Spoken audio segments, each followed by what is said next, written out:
Protests across Chicago on Saturday with more expected as ICE looks to ramp up crackdown efforts. This as President Trump traded barbs with Illinois Governor Pritzker on social media about the enforcement operations. Senior correspondent Mike Tobin is live in Chicago with the latest. Hello, Mike.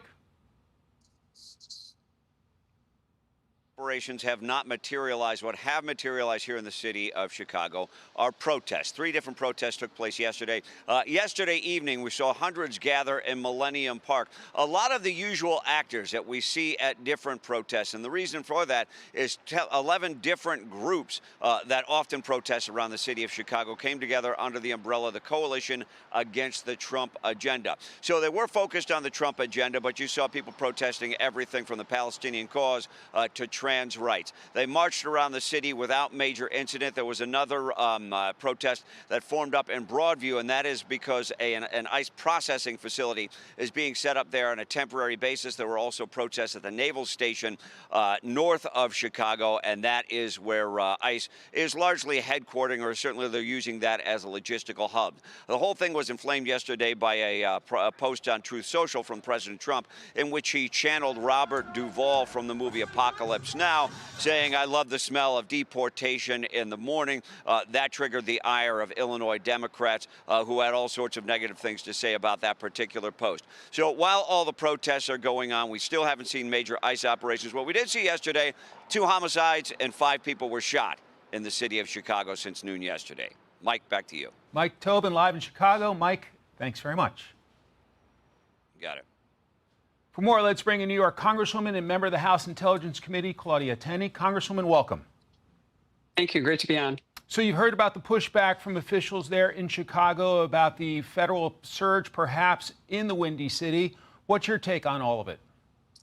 Look, the people in Chicago want to have a safe city. You cannot have a prosperous city without having law and order. And this is all that we're calling for. And President Trump is straightening that out. I can tell you, I finally got back to D.C. last week and could see a marked difference in what has happened with the National Guard, providing logistics, providing a presence, providing a deterrent value for the people of Washington, D.C. And now the people of Chicago would be well served to have at least the National Guard help with some of these logistics operations, although it's a little bit of a sticky issue for President Trump to use this, to do this without the consent of the mayor and obviously the local officials. But look who's protesting. It's the same old Democrat, far left protesting groups that are opposing security, safety, and the hope for prosperity in the city of Chicago.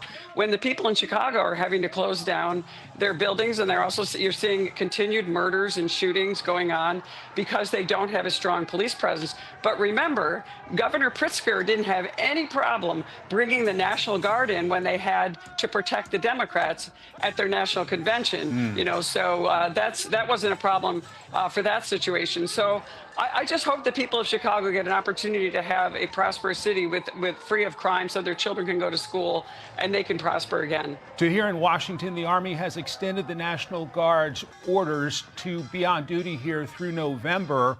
Maryland Governor Wes Moore on the other side suggests that's a waste of money. Let's play him and I'll get you to react.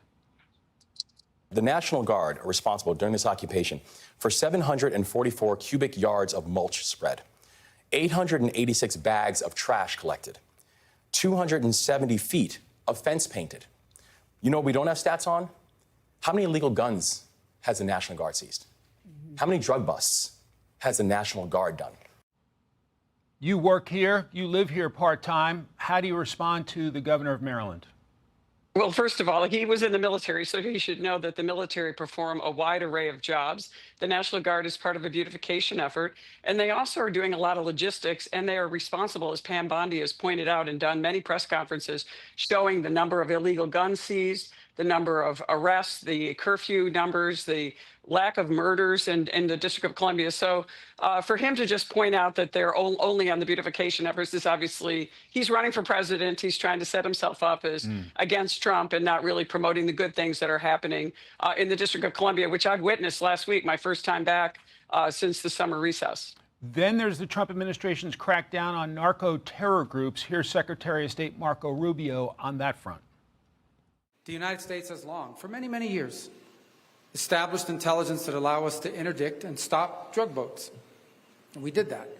And it doesn't work. Interdiction doesn't work because these drug cartels, what they do is they know they're going to lose, 2% of their cargo. They bake it into their economics. What will stop them is when you blow them up, when you get rid of them. What do you make of this more aggressive approach in fighting the drug war? Look, Marco Rubio, our Secretary of State, is doing a fantastic job.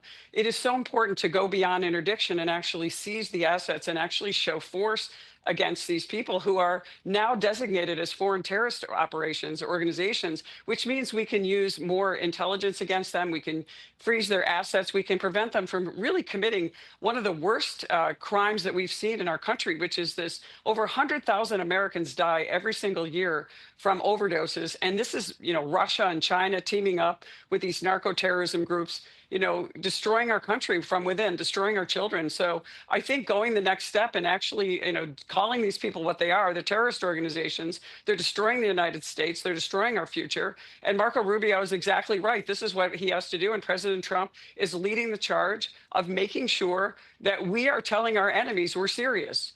We're serious about going after criminals, and the rule of law is going to be upheld. They're not going to abuse our country and profit off this narco trafficking. And also, they make almost as much money, if not more, on human trafficking. And that's why they need to be designated as foreign terrorist organizations. And I really applaud the president and our Secretary of State for the terrific job they're doing in saving Americans and holding these people accountable. Tenney of the great state of New York, thank you very much for your time today. Thank you.